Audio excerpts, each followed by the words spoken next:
আমরা বাসস্টপে পৌঁছে জানলাম লাস্ট বাসটা বৃষ্টি আসার আগেই ছেড়ে গেছে। আমরা খুবই দুশ্চিন্তায় পড়ে গেলাম। একে তো অচেনা জায়গা, আমাদের আত্মীয় স্বজন বা চেনা জানা কেউ এলাকায় নেই, তার উপরে ঝড় বৃষ্টির রাত। দুজনে কোথায় রাতটা কাটাবো এটা ভেবে বুকের মধ্যে ঢিপঢিপ করতে লাগল। আমরা এই ব্যাপারে আলাপ করতে করতে ইট বিছানো এবড়োখেবড়ো রাস্তা ধরে হাঁটতে লাগলাম। আমরা দুজনেই বৃষ্টিতে ভিজে একেবারে চুপচুপে হয়ে গেছি। ওই পরিস্থিতিতে পিঙ্কিকে ভিজে যাওয়া দেখে অবাক হয়ে গেলাম। মনে মনে ভাবলাম, এখন এসব ভেবে কি লাভ? আর কয়েকদিন পরেই তো পিঙ্কির সাথে আমার সব যোগাযোগ বিচ্ছিন্ন হয়ে যাবে, আর হয়তো জীবনে কোনোদিন দেখা হবে না। ওকে তো আমি একসময় ভালোবাসতাম, কিন্তু বিয়ের পর ওর প্রতি আমার টানটা শিথিল হয়ে গিয়েছিল। গত কয়েকটি মাস আমি ওর সান্নিধ্যে থেকেছি, কই আগে তো কখনো ওকে হারানোর ব্যথা এত বেশি করে বুকে বেঁধেনি। তাহলে এখন কেন এসব ভাবছি? আমরা হাঁটতে হাঁটতে একটা চায়ের দোকান পার হচ্ছিলাম। দোকানের ভিতরে কয়েকজন যুবক ছেলে বসে আড্ডা দিচ্ছিল। পিঙ্কিকে দেখে ওরা বিভিন্ন বাজে মন্তব্য করতে লাগলো আর সিটি বাজাতে লাগলো। আমি পিঙ্কিকে ওদের দিকে কান্না দিয়ে সোজা হাঁটতে বললাম, কিন্তু তবুও শেষ রক্ষা হলো না। পিছন ফিরে তাকিয়ে দেখি ছেলেগুলো আমাদের পিছু নিয়েছে।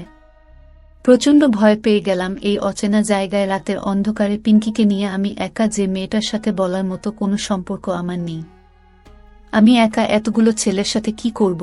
ভয়ে আমার শরীর কাঁপতে লাগলো। পিঙ্কিকে বোধহয় আমি আর বাঁচাতে পারলাম না। পিঙ্কি ফুপিয়ে কাঁদতে লাগলো, খুব জোরে আমার হাত চেপে ধরেছিল। আমি তবু সাহস না হারিয়ে পিঙ্কিকে বললাম, ভয় পেও না, আমি আছি, পা চালাও আরও জোরে। আমি পিঙ্কিকে নিয়ে হনহন করে হাঁটতে লাগলাম, কিন্তু তবুও ছেলেগুলো আরও কাছে চলে এলো। পিঙ্কির জুতা ও হাতেই ছিল, কাজেও দৌড়াতে সমস্যা হবে না ভেবে নিয়ে আমি এবারে ওর হাত চেপে ধরে ফিসফিস করে বললাম, জাস্ট দৌড়াও। বলেই ওকে নিয়ে আমি প্রায় উড়ে চললাম। জীবনে এত জোরে দৌড়াইনি। পিঙ্কি শুধু পা চালিয়ে যাচ্ছিল, ওর পুরো ভার আমি টেনে নিয়ে দৌড়ালাম। ছেলেগুলো আমাদের পিছন পালালো, বলতে বলতে দৌড়াতে লাগলো।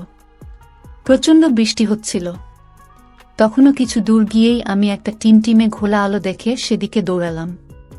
পৌঁছে দেখি একটা মুদির দোকান। আমি পিঙ্কিকে নিয়ে সোজা দোকানের ভিতরে ঢুকে গেলাম। পিঙ্কি প্রচণ্ডভাবে কাঁদছিল। দোকানি লোকটা বেশ বয়স্ক। আমি দোকানিকে সব বললাম, উনি বসতে দিয়ে পানি এনে খেতে দিলেন। একটু জিরিয়ে নিয়ে আমি উকি দিয়ে দেখলাম ছেলেগুলো একটা গাছের নিচে জটলা করে দাঁড়িয়ে অপেক্ষা করছে। সম্ভবত আমরা বেরোলেই ধরবে। দোকানি লোকটা আমাদের সব কথা শুনে বলল, আপনারা চিন্তা করবেন না, চৌকিদাররা এলে আপনার ঘরের চেয়ারম্যানের বাড়িতে পাঠিয়ে দিই। আমরা বসে রইলাম। প্রায় ঘন্টা পরেই হাড়ি কোনার লাঠি হাতে গ্রামের চৌকিদার এদিকে এলে দোকানি তাকে সব বলল। চৌকিদার আমাদেরকে সাথে করে চেয়ারম্যানের বাড়িতে নিয়ে গেল। ওখান থেকে চেয়ারম্যানের বাড়ির এত কাছে ভাবতেও পারিনি। পরে মনে পড়ল, আসবার সময় এই বাড়িটা দেখেছিলাম। গ্রামের মধ্যে এত সুন্দর বাড়ি দেখে অবাক হয়েছিলাম। চৌকিদার লোকটা আমাদেরকে বৈঠকখানার বারান্দায় রেখে ভিতরে গেল চেয়ারম্যানকে খবর দিতে। কিছুক্ষণের ভিতরে একটা বয়স্ক দাড়িওয়ালা লোক বাড়ি থেকে বেরিয়ে এলো। দেখেই বোঝা যায় এই চেয়ারম্যান ফিনফিনে সাদা পাঞ্জাবি আর সাদা ধবধবে লুঙ্গিতে দারুণ দেখাচ্ছিল। লোকটাকে দেখলেই সম্মান করতে ইচ্ছে হয়। চেয়ারম্যান এগিয়ে এসে দেখল, কই কে এসেছে। চৌকিদার কি মনে করে পিঙ্কিকে ডাকল, এই যে মা জননী, চেয়ারম্যান স্যার আপনারে ভোলায় আসেন। পিঙ্কি এগিয়ে গেল এবং চেয়ারম্যানকে আদ্যপান্ত সব জানালো, কিভাবে আসতে দেরি হয়েছে, কিভাবে ফর্ম ফিল আপ হয়েছে, তারপর বৃষ্টি এসেছে, তারপর কিভাবে ছেলেগুলি তারা করেছে সব। চেয়ারম্যান বললেন, তামা তোমার সাথে কি এসেছে? এই প্রশ্নের উত্তরে পিঙ্কি যেটা বলল সেটা শুনে আমি আরও অবাক হয়ে গেলাম। কারণ পিঙ্কি স্পষ্ট দ্বিধাহীন স্বরে বলল, আমার স্বামী ওই তো এখানে দাঁড়িয়ে আছে এবং আমাকে উদ্দেশ্য করে দেখল, কই, এদিকে আসো। বিপদ থেকে বাঁচতে এখন আমাকে পিঙ্কির স্বামী হিসেবে অভিনয় করে যেতে হবে। আমি এগিয়ে গিয়ে সালাম দিয়ে দাঁড়ালাম। চেয়ারম্যান আমাকে ভালো করে দেখলেন এবং বললেন, ঠিক আছে, তোমরা আমার এলাকায় এসে বিপদে পড়েছে, তোমাদের দেখাশোনা করা আমার দায়িত্ব।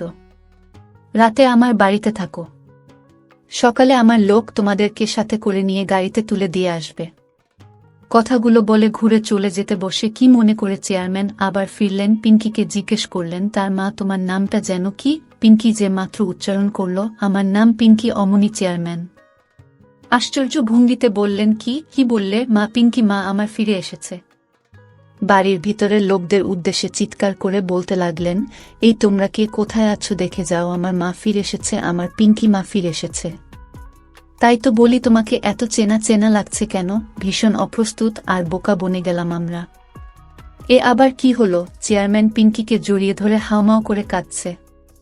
ভিতর বাড়ি থেকে চেয়ারম্যানের স্ত্রী, ছেলেরা এবং ছেলের বউ এরা বের হয়ে এলো। চেয়ারম্যানের পিঙ্কিকে নিয়ে এরকম নস্টালজিক হতে দেখে ওরা অবাক হলো। বেশ কিছুক্ষণ পর পরিস্থিতি একটু শান্ত হলে চেয়ারম্যান ঘোষণা করল, আজ থেকে পিঙ্কি আমার মেয়ে, আর সে তার স্বামীকে নিয়ে আমার ভিতর বাড়িতেই থাকবে। বিশ্বাস করতে কষ্ট হচ্ছিল। সত্যিই এসব ঘটছে না, স্বপ্ন দেখছি, বুঝতে পারছিলাম না। একদিনে এতগুলো ঘটনা সত্যি বিশ্বাস করা কঠিন।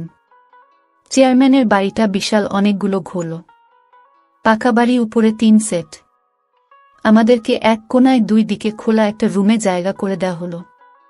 গ্রামের বাড়ি হলেও শহরের আধুনিক সুযোগ সুবিধা প্রায় সবই আছে। আমাদের যে রুমে থাকতে দেয়া হলো সেখানে বাথরুম, বিশাল বিশাল গ্রামের পুকুরের পরিষ্কার পানি তুলে এনে জমা করে রাখা হয়েছে। খুব দ্রুত আমাদেরকে শুকনো কাপড় দেওয়া হলো। আমি আর পিঙ্কি একে একে সেই বাথরুমে গিয়ে আমাদের কাদাপানি মাখা নোংরা কাপড়গুলো ছেড়ে এলাম। পরিষ্কার হওয়ার পর পিঙ্কিকে দেখতে খুবই পবিত্র লাগছিল। ও আসার সময় সালোয়ার কামিজ পরে এসেছিল, আর এখনো পরে আছে লাল সাদা একটা জামদানি শাড়ি। আমি পরেছি শার্ট আর লুঙ্গি। আমাদের কাপড় পাল্টানো হয়ে গেলে চেয়ারম্যানের ছোট ছেলের বউ আমাদের সাথে অনেক গল্প করল। তার কাছেই জানলাম চেয়ারম্যানের একটাই মেয়ে ছিল, নাম পিঙ্কি। 2 বছর আগে এসএসসি পরীক্ষা দিয়ে ফেরার পথে সাপের কামড়ে মারা যায়। গ্রাম্য যাদের পরামর্শে পিঙ্কিকে কবরে দাফন না করে ভেলায় করে নদীতে ভাসিয়ে দেওয়া হয়েছে। তাই চেয়ারম্যান পিঙ্কি ফিরে এসেছে ভেবে ভুল করেছে, এবং পরে সেটা বুঝতে পেরেছেন। ভুল হলেও এই পিঙ্কির নাম, ও যেহেতু পিঙ্কি, তাই চেয়ারম্যান তাকে মেয়ে বলেই মেনে নিয়েছেন, এবং শ্বশুরের ভালো লাগানোকে শ্রদ্ধা জানিয়ে পুত্রবধূরাও তাদের যথাসাধ্য চেষ্টা করছেন চেয়ারম্যানের মেয়ে আর জামাইকে তাদের উপযুক্তভাবে আপ্যায়ন করার। খুব দ্রুত বলতে হবে, কারণ আমরা চেয়ারম্যানের বাড়িতে যখন আসি তখন 10টা বাজে, আর 12টার মধ্যে গরম ভাতের সাথে মুরগি, বোয়াল মাছ দিয়ে আমাদের খেতে দেওয়া হয়েছে। খাওয়া দাওয়ার পর যেহেতু আমি পিঙ্কি ওদের চোখের স্বামী স্ত্রী, তাই ওরা নির্দ্বিধায় আমাদেরকে এক রুমে থাকার ব্যবস্থা করে দিল। সারাদিনের এত ধকলের পর দুজনেই আমরা ক্লান্ত ছিলাম, তাই আর দেরি না করে ঘুমানোর বন্দোবস্ত করে নিলাম। দরজা আটকানোর পর দেখি পিঙ্কি আমার দিকে অদ্ভুত দৃষ্টিতে তাকিয়ে আছে। সেটা দেখে আমি বললাম, ঠিক আছে পিঙ্কি, তুমি খাটে ঘুমাও, আর আমি এই চাদর পেতে মেঝেতে ঘুমাচ্ছি। চিন্তা করো না, আমার দিক থেকে তুমি সম্পূর্ণ বিপদমুক্ত, কোনো ভয় নেই, নিশ্চিন্তে ঘুমাও। পিঙ্কি অদ্ভুতভাবে গলায় বলল, আপনাকে ভয় পেতে পারলে তো আমি বেঁচে যেতাম। আপনি যে কি আমি তাই তো ভেবে পাই না।